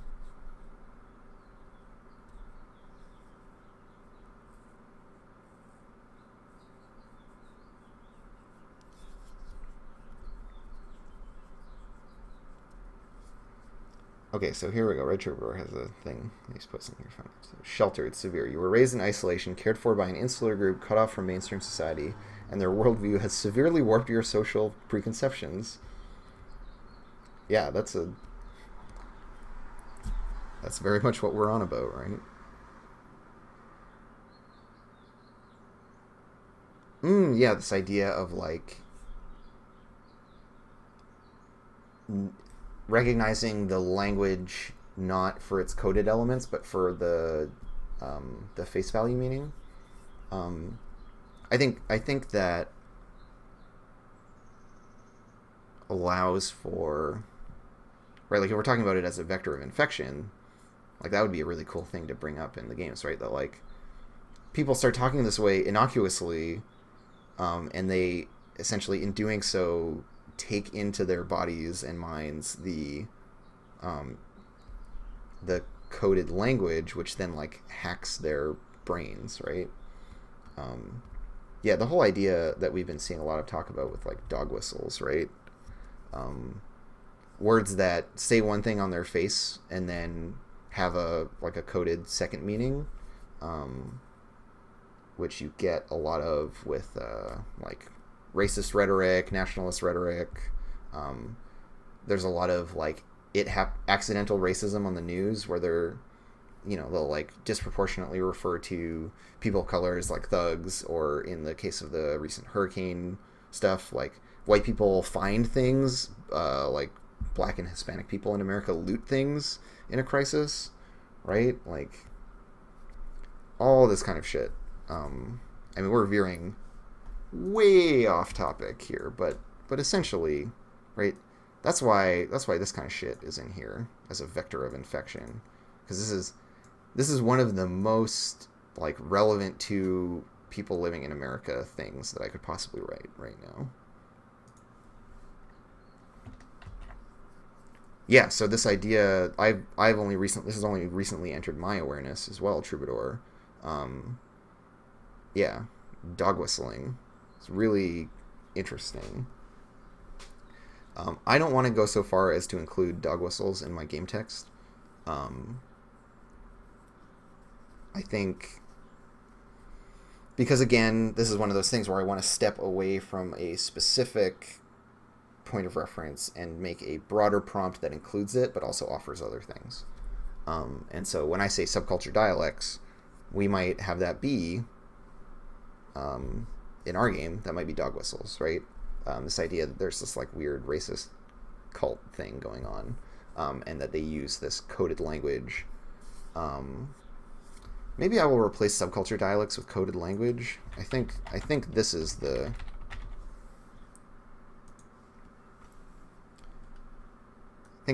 key. This is what I'm really trying to get at. Um, right, but it's a matter of striking that balance between evocative prompt and just like specific content. Um,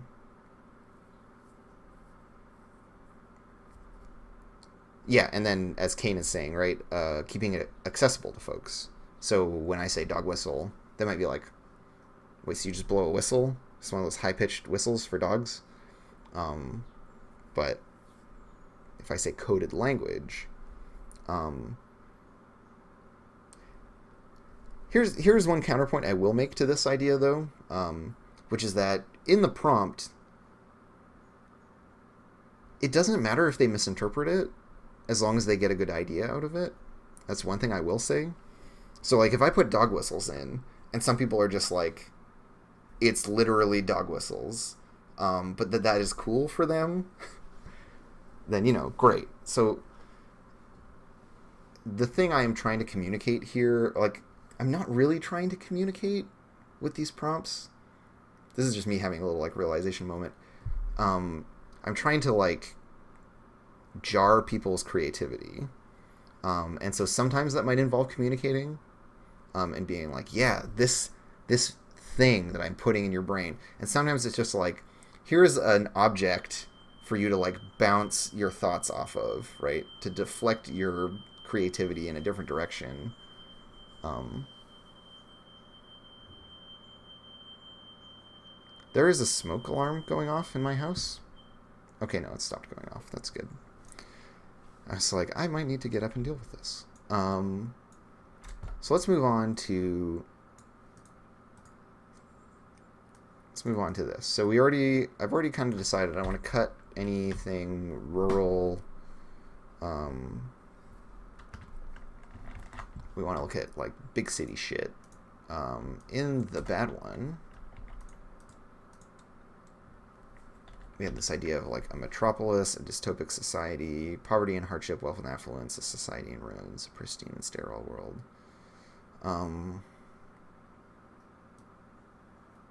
I feel like I kind of want to pull these from this playbook.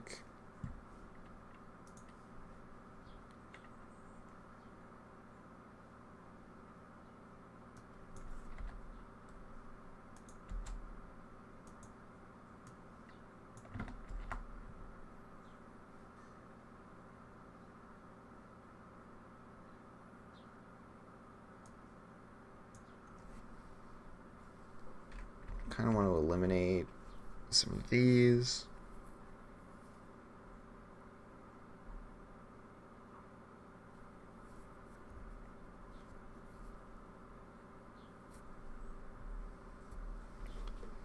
So, as a starting point, we've got a dystopic society, a metropolis, poverty and hardship, wealth and affluence, authoritarian government, class struggle and a futuristic arcology.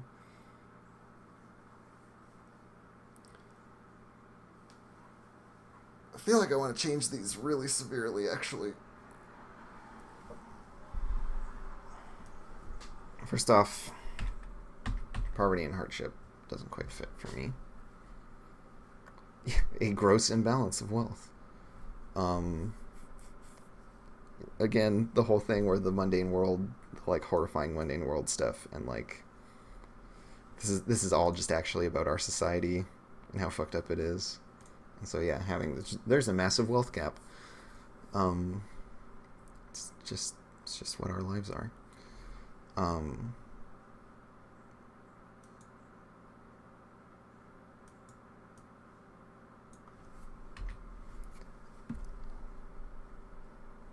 So the mundane world needs a very particular color in this setting.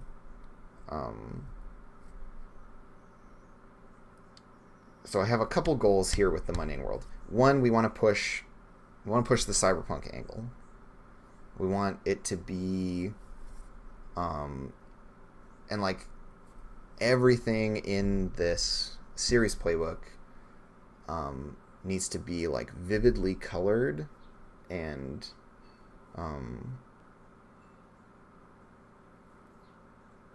like loud and busy,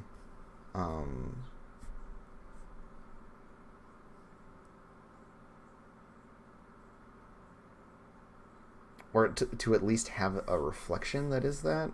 I don't know. I have this imagining of this series playbook, right, where I'm thinking of like Serial Experiments Lain, especially. And so for me, like, because that show does really nice things with color,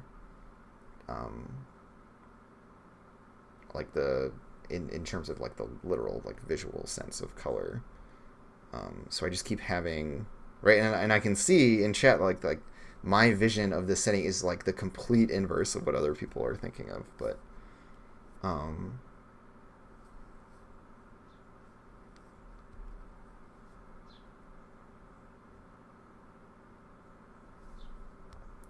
because for me at least, like when I think of a modern setting like the world that we live in today, I think a lot about bright colors and visual noise and like sound and the crush of people and the like overwhelmingness of it, because of the like scale of everything that we live with today, and the like saturation of media that we experience.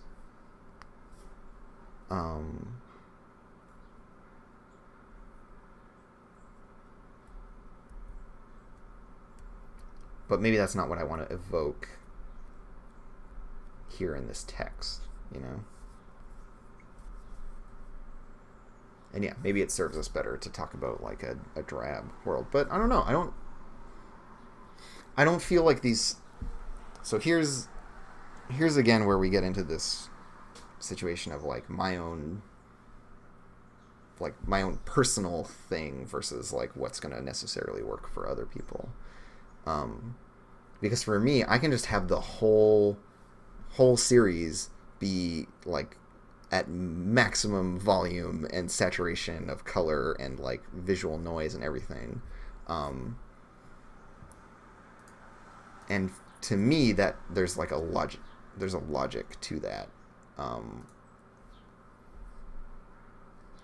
and like obviously everyone can kind of make that decision. I don't want to force that on anyone, but to my mind, I'm more likely to get the thing, this idea. So we're talking about like what we want like the dreaming to be like, and for that I would say that like people that live in a drab place dream drab dreams, right? Like their input is so bland that that's all they can like reflect back out, right? Like our dreams are a extrapolation of our day-to-day life. Like for example, I have a dream. I had a dream that I remembered this morning, and in my dream, here are the following things happened. So I was. It all centered around me trying to find a place, this place where I was going to play miniatures games, and it was in the suburbs somewhere. So I was in this like kind of semi-rural place, basically where I was going to play tabletop miniatures games was the setting I had been on in the setting I had been in when I was on bike tour 2 weeks ago.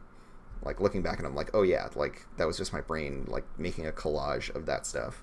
Um, and so there was like a combination of me needing to like walk, ride my bike, and take the bus in this suburban like semi-rural kind of place to go to this game store that was out somewhere. Um, and then it was like near my work, and my work was like out in the fucking sticks somewhere suddenly, the like bike shop I work at. Um, and so there was like a bit where I was like, no, I accidentally like started going to work, and I looked down into this like pastoral valley with this like winding road with hedges along it, and then like my work, I knew that my work was down there somewhere, and I was like, oh no, I gotta go the other way, it's like down the road that way. And so I went over to this game store, and then I like pulled out some miniatures, and like there was like I played a fucking miniatures game in my dream, and it was like not fantastical at all.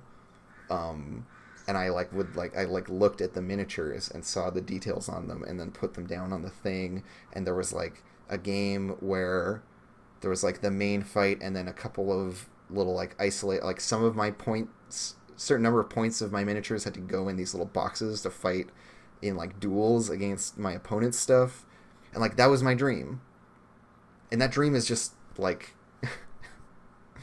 elements of my life kind of collaged together, and it was exactly as bright and vivid and as, you know, as exciting as my life is regularly, which is to say not very. uh and that was my dream, right? Like our dreams are just a chewed up and spat back out version of our own experiences, right? So if we make the mundane world dull, I feel like our dreaming should be similarly dull, and maybe like a twisted version of that dull place. But like if the setting I describe to my players is like, oh yeah, the city, it's all just like row upon row of massive gray high rises with black glass, um,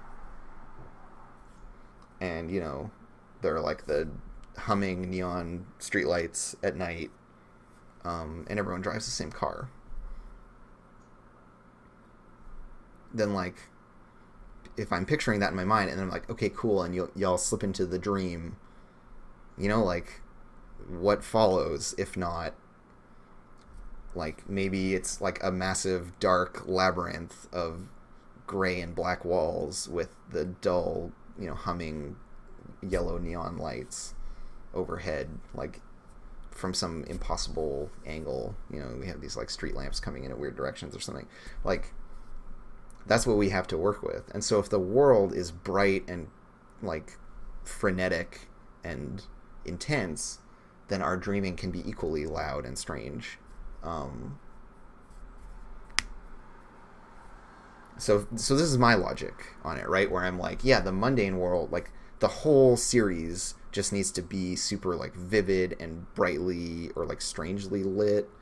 Because like when I think of, and like I'm really centering on Lane for this one, there's lots of really like vivid colors, lots of like sound is a big tool that they use to make like spaces oppressive.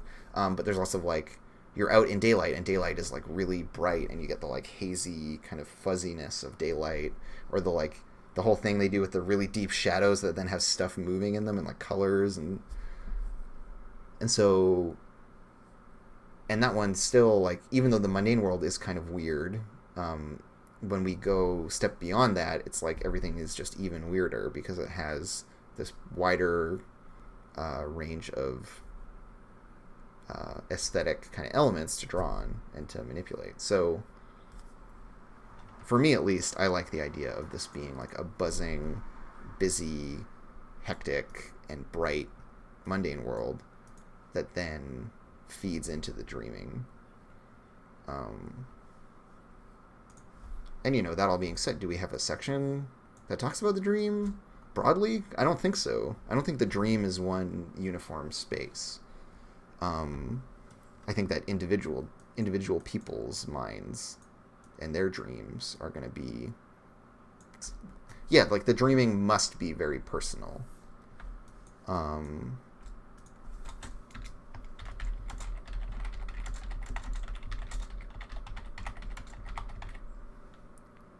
Right, and the contrast between the dreaming as a personal space and then the world as this, like, the mundane world belongs to everyone and no one.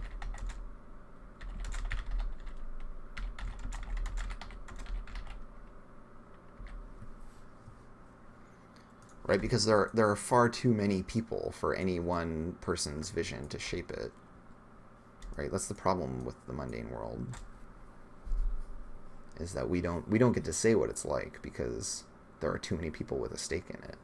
And if some distant, powerful someone does say what the mundane world is like, it is the most tedious and typical thing that you could possibly imagine is what you get. So I've kind of hit the end of my time for today, but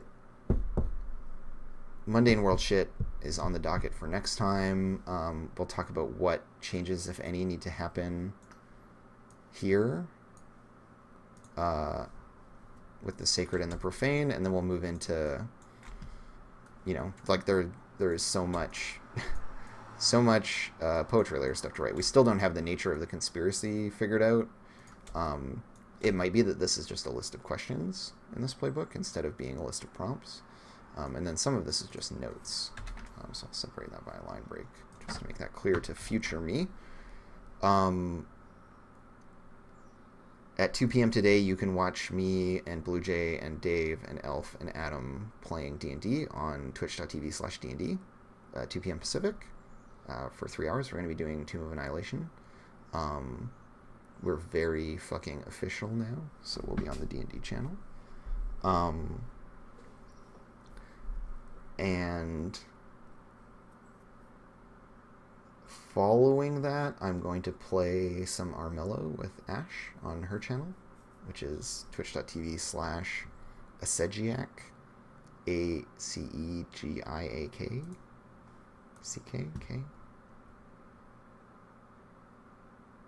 Let me find it. Yeah, ACEGIAK. So I will be on her channel around 5 p.m. Pacific. Maybe I'll take a little break after doing Tomb of Annihilation for 3 hours. And then, yeah, I'm playing some Armello, which is like a digital board game. It's quite cool. Has really cute art. And it's all about betraying and killing each other. Actually, I really like Armello. It's a very nice little board game. There's like a king in the middle, and everyone's trying to like deal with the whole king situation, and he's gone mad and is all corrupted and is doing bad shit. And so you either need to like go and fight him or like repair him, essentially, like break his curse, or just be the next in line for the throne when he ultimately does die, because he is slowly dying. So there's lots of fun stuff you can do. So yeah, in an hour and a half, twitch.tv/D&D is where I will be at. You can come check me out there. Thank you all for tuning in and for your input. It's always incredibly valuable to have you guys here, giving me a sounding board and everything. Because, yeah, working on this kind of stuff in isolation is very difficult, because these are all ultimately not for me. These are for other people. So it helps to have some other people. So yeah, thank you all. I'm gonna be doing these, I guess, on Friday mornings now because of the change in schedule to have D&D in the afternoons on Fridays, which we're gonna be doing for this foreseeable future. So yeah, typically these are gonna be like 10:30 to 12:30, like today. It's probably about as early as I can be awake and creative. All right, and I'll see y'all down the road.